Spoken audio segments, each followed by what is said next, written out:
Ville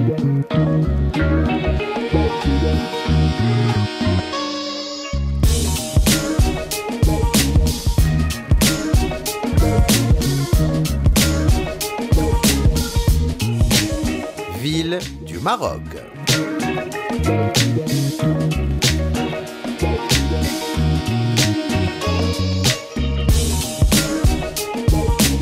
Bonjour à tous et bienvenue dans Ville du Maroc. Nous posons nos valises aujourd'hui au bord de la Méditerranée, dans un lieu aux allures de paradis terrestre. Un petit trésor du littoral méditerranéen du Maroc, une belle destination pour des vacances reposantes dans une ville balnéaire. Bienvenue à Al Hoceima. Installez-vous confortablement et laissez-moi vous guider à travers cette belle ville. Al Hoceima a été fondée en 1920 par les Espagnols qui lui ont donné le nom de Villa Sanjurjo. Son nom actuel, Al Hoceima, vient du mot arabe l'khzama, la lavande, une plante très répandue dans la région. Al Hoceima est principalement connu pour son histoire contre le pouvoir colonisateur espagnol. Abdelkrim el-Khattabi, issu de la tribu Aytouriaghl, en est l'une des figures emblématiques. La guerre du Rif est un épisode symbolique fort dans l'histoire du Maroc et de l'Afrique. C'est la première guerre anticoloniale du XXe siècle et elle précède tous les conflits liés à la décolonisation en Afrique et dans le reste du monde. Al Hoceima n'est pas qu'une simple ville balnéaire, ses environs recèlent de trésors que les amateurs d'aventure se plairont à découvrir. Dans la ville même, le port mérite le détour. Ses bords sont animés de l'activité des pêcheurs et il fait bon s'y balader. Plus loin, la corniche Moro Viejo vous offre un magnifique spectacle. S'avançant à travers la cité, elle aboutit à l'une des extrémités de la baie et propose un imprenable point de vue sur les alentours. La ville possède un riche patrimoine culturel. La Médina d'Al Hoceima abrite de belles maisons traditionnelles aux façades colorées. Au cœur d'Al Hoceima se trouve la mosquée Rinia, un véritable joyau spirituel et architectural. Elle a été construite dans le respect de l'architecture marocaine authentique, unique dans tous ses aspects, permettant la découverte de la beauté et des secrets du patrimoine architectural ancien. Cet édifice religieux se démarque par son dôme en bois, réalisé avec une grande précision, et ses longues fenêtres qui se distinguent par leur originalité et leur forme particulière, ainsi que son mihrab sur lesquels sont écrits des versets du Coran. La mosquée a gagné en splendeur et en authenticité avec 2 grands lustres en cuivre et des dizaines de lampes traditionnelles en laiton. Un peu à l'écart de la ville, la forteresse de Torres Al-Qal'a, également connue sous le nom des tours de Sanhaja. Le bâtiment comprend 6 tours, dont 4 entourent les angles de la forteresse.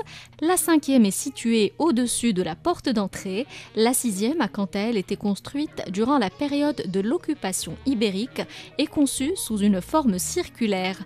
La région offre d'agréables perspectives de promenade à tous les amateurs de vieilles pierres, avec à quelques kilomètres de là le site archéologique de Badis, un des monuments touristiques les plus importants au sein de la province d'Al Hoceima et dans la région du Rif.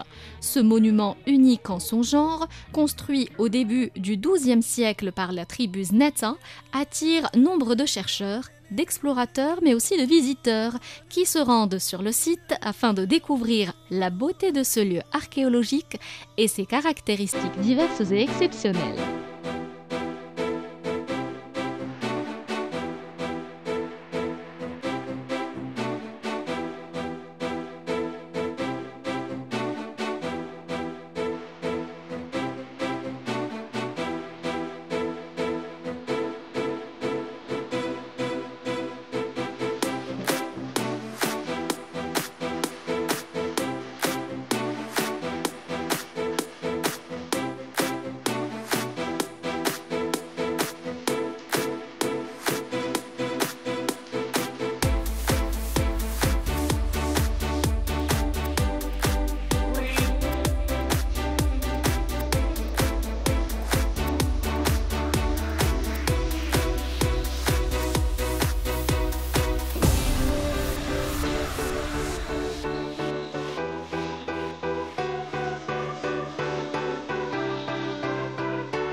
et nous poursuivons notre escapade à Al Hoceima. Al Hoceima est un véritable joyau pour les amoureux de la nature et de la mer. Al Hoceima est connu pour ses plages de sable blanc et ses eaux turquoises. La baie d'Al Hoceima est un véritable joyau naturel, bordé de falaises et de criques sauvages. C'est un endroit idéal pour la baignade, la plongée sous-marine et la randonnée sur l'une de ses nombreuses plages de rêve. Sfeha, Espalmadero, Quemado, Cala Bonita et bien d'autres qui n'attendent plus que vous. Vous pourrez vous étendre sur l'une de ces nombreuses plages sauvages aussi, tout en admirant autour de vous la beauté des sites naturels aux alentours. Admirez les paysages montagneux de la plage Tala Youssef, sautez dans l'eau turquoise de la plage de Badès ou allongez-vous sur le sable fin de la plage Armoud.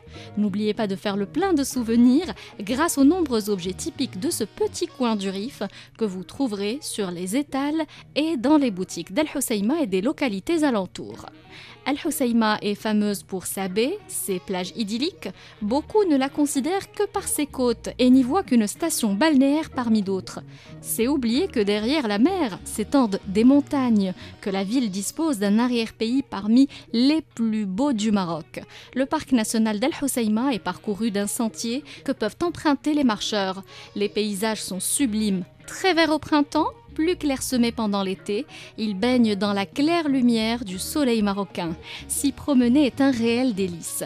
Un sentier de randonnée les sillonne qui permet de découvrir l'intérieur du parc. Il est jalonné de gîtes et plusieurs jours durant, vous vous aventurerez à la découverte de la faune et de la flore locale. Les plus courageux d'entre vous peuvent également s'adonner à la spéléologie. La région fourmille de grottes, plus de 200 qui permettent de s'aventurer dans les entrailles de la terre et d'y découvrir de spectaculaires paysages rupestres. De retour sur la côte, découvrez l'île de Badès. Ce petit bout de roche fait un étonnant spectacle. Relié au continent africain par une étroite bande de sable, il se détache sur un fond de Méditerranée et y forme un énorme écueil sur lequel les vagues viennent se briser.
Et vous ne devriez pas quitter Al Hoceima sans goûter à la délicieuse cuisine locale et ses savoureux plats de poissons et de fruits de mer. La gastronomie combine saveur et savoir-faire espagnol et marocain. Il y a le couscous rifin, préparé avec des potirons et un mélange de lait versé à même la semoule. Il y a aussi le mesfouf rifin, une autre sorte de couscous qui est quant à lui préparé avec des feuilles de lavande, de la viande et des légumes variés. Pour les rifins, le mesfouf garde une importante signification religieuse et émotionnelle. Il est d'ailleurs encore servi aujourd'hui lors des mariages ou des célébrations. Et parmi les plats typiques, on trouve le tagine de poisson, préparé avec des poissons fraîchement pêchés, des légumes, des olives et des épices. Il y a aussi la bsissa, une soupe traditionnelle à base de farine d'orge, très nutritive et savoureuse. N'oubliez pas les sardines grillées, un plat simple mais exquis, souvent accompagné de pain frais et de salade. Et pour le côté sucré, ne manquez pas le rokon al Hoceima. Ce sont des beignets à base d'œufs, de farine et de jus d'orange, saupoudrés de sucre glace. Et c'est sur cette note sucrée que notre voyage à Al Hoceima touche à sa fin. J'espère vous avoir donné envie d'aller découvrir cette magnifique ville. Pour découvrir ensemble une nouvelle ville marocaine.